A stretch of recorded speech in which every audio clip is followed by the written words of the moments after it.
This has always been home to me. Not only was I born and raised here, but I chose to come back and to raise my family here. You know, everywhere I went, it kept pulling me back. Scott County has a long history of being abused.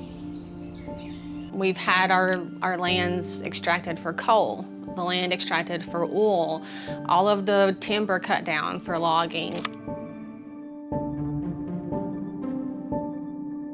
Currently, Scott County is the home to Volunteer Regional Landfill. Everybody that touches Scott County, this is where they send their solid waste to. So to learn that someone wanted to build another, literally adjacent to the one that we already have, which takes care of all of our neighboring counties, it was very alarming. The proposed second landfill, according to their permits, will be 700 acres total. If you don't think that this can happen to your community, you better go look now. They could put one in right next to your house and there's nothing you can do about it. And nobody is gonna stop them. Nobody's gonna help, nobody's gonna do anything unless you make some noise and you get some people's attention.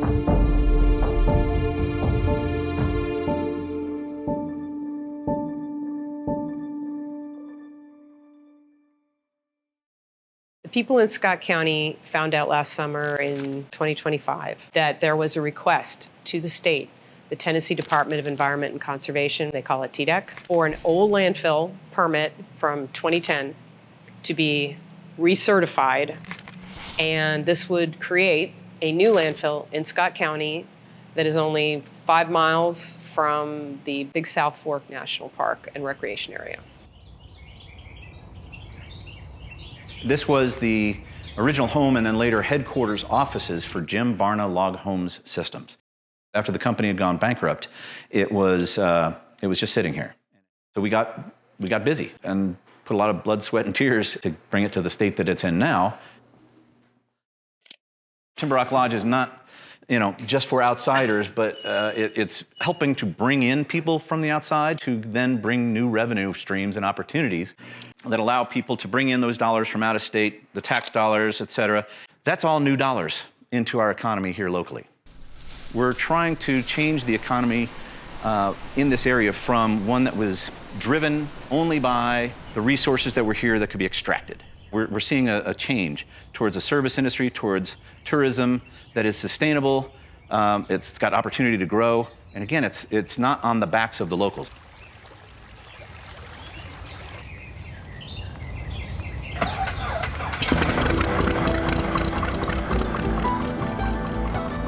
I've lived here all my life. I've been involved in businesses here in the county, and I was mayor of Huntsville briefly, and I served on city council.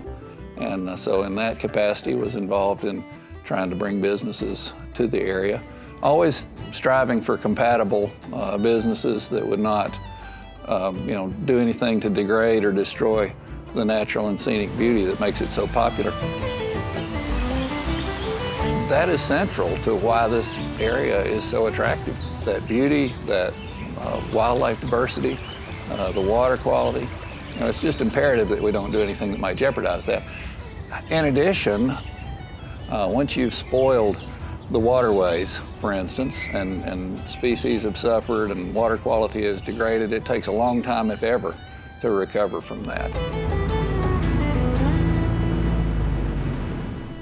It seems unfair to put rural Appalachia in a position to have to take on everybody's garbage. And of course, Scott County says, why does it have to be us?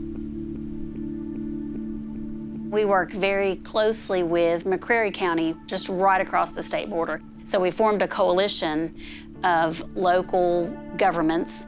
All of us coming together has been much more worthwhile than any of the local governments by themselves trying to pursue this. We really didn't get any information in our community about the new Roberta Phase 2.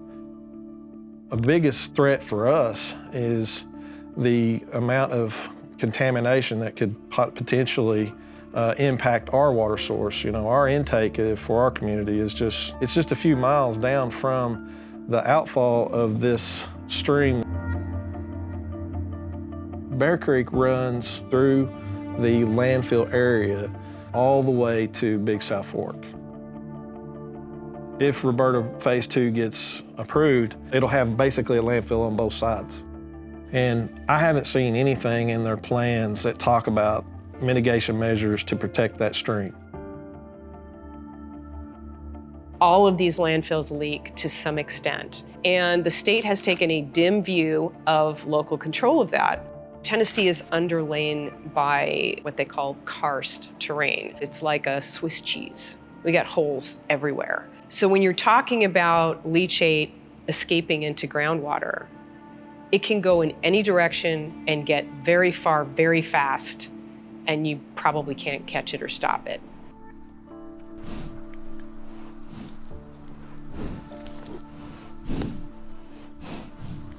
We came to Scott County to live. We made our home here. This is what we've owned, what we've worked for all our lives. In the last year, we lost 2 horses within 9 months of each other. Our concern was, and there is no proof, we cannot prove this, but they drink from the creek that comes from the hill behind us where there's garbage. We've dealt with that. We've dealt with cancer all up and down our road, next door neighbors dying. When you're living here and you're exposed to all of this, and you wonder how safe is it? How safe is it for my children? We have loved living here, but we have put our whole lives, every penny that we've made, into our home. And what are we gonna have?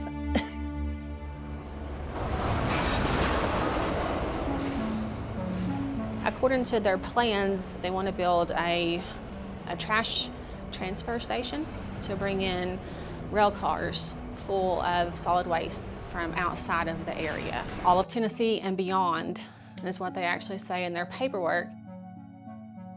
This specific one here runs from Cincinnati to Chattanooga.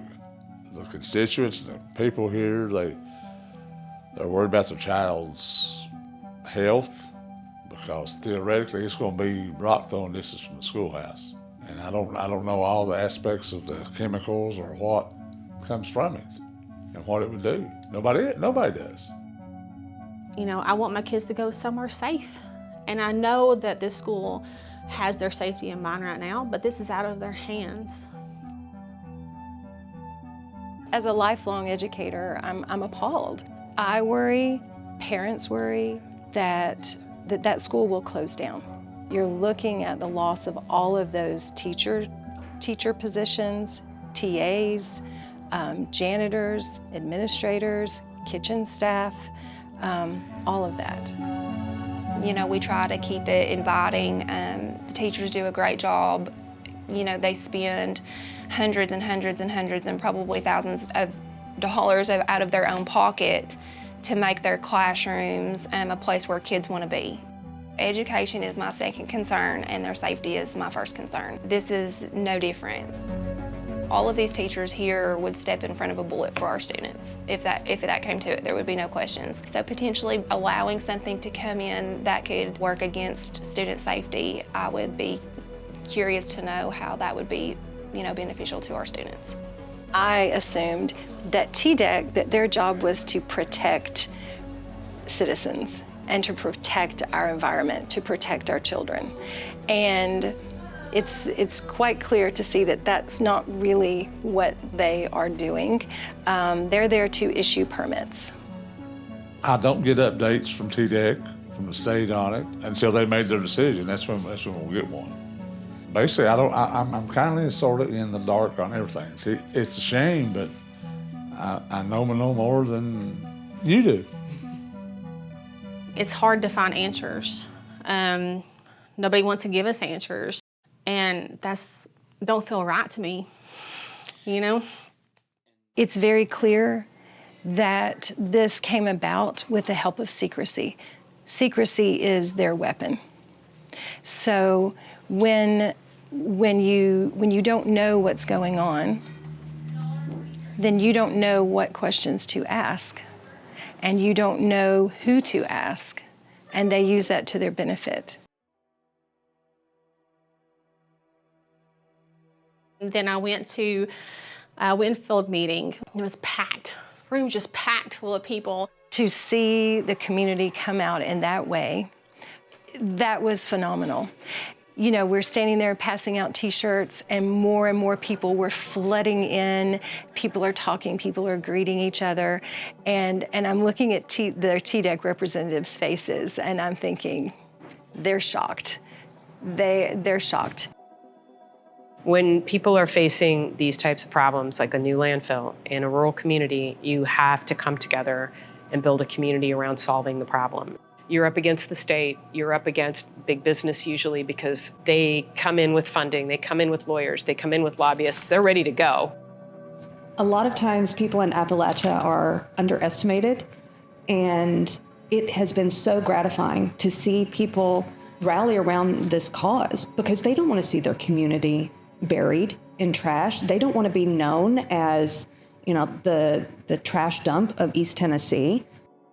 You know, my 80-year-old neighbor can't sleep at night, and that's not right. It's not fair that somebody takes their peace of mind away from them. It doesn't feel right. You know, it doesn't feel right that the state's not looking out for us. All of this time that all of us in our whole community have put into this, that's been on our free time, what little bit of free time that we have. And I give it freely because I love my community and I don't want to see this happen to us. But it doesn't feel right. You know, like no one is coming to save us, so we have to save ourselves.